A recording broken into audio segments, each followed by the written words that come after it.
BJP minority मोर्चा के राष्ट्रीय अध्यक्ष जमाल सिद्दीकी इस वक्त हमारे साथ बातचीत करने के लिए मौजूद हैं। जमाल जी, एक चीज निकल के सामने आ रही है कि आप ये चाहते हैं कि देश भर की सभी महिलाएं, खास तौर पर अल्पसंख्यक समाज की महिलाएं जो है उनको प्रशिक्षण दिए जाने की आप लोग तैयारी, आप चाहते हैं कि उनको प्रशिक्षण मिले। किस तरह के प्रशिक्षण की आप बात कर रहे हैं? देखिए, सरकार के 11 साल पूरे हो गए। माननीय प्रधानमंत्री श्री नरेंद्र मोदी ने देश के विकास के लिए और विशेष रूप से देश में विकास के लिए जो हमारी बहनों की भागीदारी बढ़ाई है, तो हमारी बहनें किसी से कम नहीं है। हमारी बहनें शौर्य में कम नहीं है, हमारी बहनें मेहनत में कम नहीं है, हमारी बहनें हिम्मत में कम नहीं है, लेकिन प्रशिक्षण में कम है। विशेष रूप से जो हमारी मुस्लिम बहनें हैं, लोग उनको आगे नहीं आने दे रहे जिस प्रकार से चाहिए। और जिस प्रकार से हमने देखा है कि हमारी बहन कर्नल सोफिया विश्व स्तर पर एक हमारी मुस्लिम बहनों को, हमारी भारतीय बहनों को, हमारे भारतीय नारी को जिस प्रकार से रिप्रेजेंट किया है, जिस प्रकार से शौर्य का उन्होंने अपना परिचय दिया है, वो हमारी बेटियों को भी मिलना चाहिए। इसके लिए अभी जो सरकार में 11 साल पूरे होने पर जो सिद्धि से लेकर, संकल्प से लेकर सिद्धि तक जो कार्यक्रम हम लेकर जा रहे हैं, उसमें हम चौपाल लगा रहे हैं। जो हमारे मस्जिद है, जो हमारे मदरसे हैं, जो हमारे गुरुद्वारे हैं, जो हमारे चर्चेज हैं, जो दरगाहें हैं, वहाँ पर हम चौपाल लगाएंगे। वहाँ पर सरकार की योजनाओं के बारे में चर्चा करेंगे, योजनाओं की समीक्षा करेंगे, कहाँ योजनाएं मिल रही हैं, कहाँ नहीं मिल रही हैं। और उन योजनाओं के साथ साथ हम ये भी लोगों से चर्चा करेंगे कि बेटियों को सैन्य प्रशिक्षण मिलना चाहिए।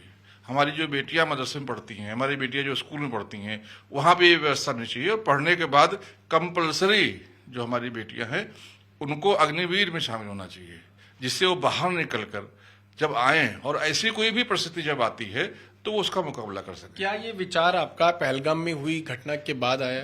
नहीं, बिल्कुल आया। और कई सारे ऐसे मुल्क हैं, आप इजराइल को देख लीजिए कि वहाँ बेटे और बेटियों को 100% प्रशिक्षण लेना ही चाहिए। तो ये भी अगर हम इस काम यहाँ पर करते हैं तो मुझे लगता है कि इससे बहुत ताकत मिलेगी। और जो बेटियों को माननीय प्रधानमंत्री जी आगे करने का काम कर रहे हैं, उसमें उनको सहायता मिलेगी। आप मानते हैं कि पहलगाम में जब घटना हुई और वहां पे जो महिलाएं थी, अगर वो प्रशिक्षित होती तो इस स्थिति में ये स्थिति ऐसी नहीं होती? 100% हम क्या, पूरी दुनिया मानती है, क्योंकि हमारे देश की बेटियों का शौर्य कर्नल सोफिया और बहन यमिका के माध्यम से दुनिया ने देखा है।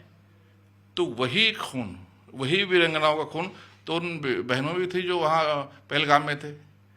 वो दोनों में अंतर ये था कि ये कर्नल सोफिया और यमिका जो है वो प्रशिक्षित थी, वो हमारी बेटियां प्रशिक्षित नहीं थी, इसलिए वो रिएक्ट नहीं कर पाई। तो ऐसे कई भी मौके आते हैं, सड़क पे भी कभी कभी उनके साथ गलत व्यवहार होता है, तो वहाँ भी उत्तर दे सकते हैं। घर में भी व्यवहार होता है, वहाँ भी उत्तर दे सकते हैं। जहाँ काम करती हैं उस कार्यस्थल पर कभी भी व्यवहार होता है। कोई जरूरी नहीं कि हमेशा जो आतंकवादी हमला हो, ऐसे घरेलू हमले भी हो सकते हैं, घरेलू हिंसा भी सकती है। तो उसको निपटने के लिए वो तैयार है, इसके लिए व्यवस्था जरूरी है। तो आपको लगता है कि इसको लेकर आप सरकार से बात करेंगे, कि पत्र लिखेंगे, किस तरह का प्रशिक्षण जो है महिलाओं को? सरकार के 11 साल पूरे होने पर जो अभियान चला रहे हैं, इस अभियान में हम मदरसों में जाएंगे, हम स्कूलों में जाएंगे, हम समाज के लोगों में जाएंगे, और उनके अंदर जो है हम ये बात रखेंगे, उनको हम इसके लिए प्रेरित करेंगे कि हमारे बेटियों का भी सैन्य प्रशिक्षण हो। तो अल्पसंख्यक मोर्चा के जो राष्ट्रीय अध्यक्ष हैं, उनका ये मानना है कि जो अल्पसंख्यक समाज से महिलाएं आती हैं, खासतौर के मुस्लिम समाज से, उनको भी प्रशिक्षण जो है वो दिया जाए, ताकि आगे अगर जरूरत पड़े तो उस प्रशिक्षण का इस्तेमाल करके वो अपनी रक्षा कर सके। कैमरामैन साथ ही साथ मैं पीयूष मिश्रा, दिल्ली आज तक।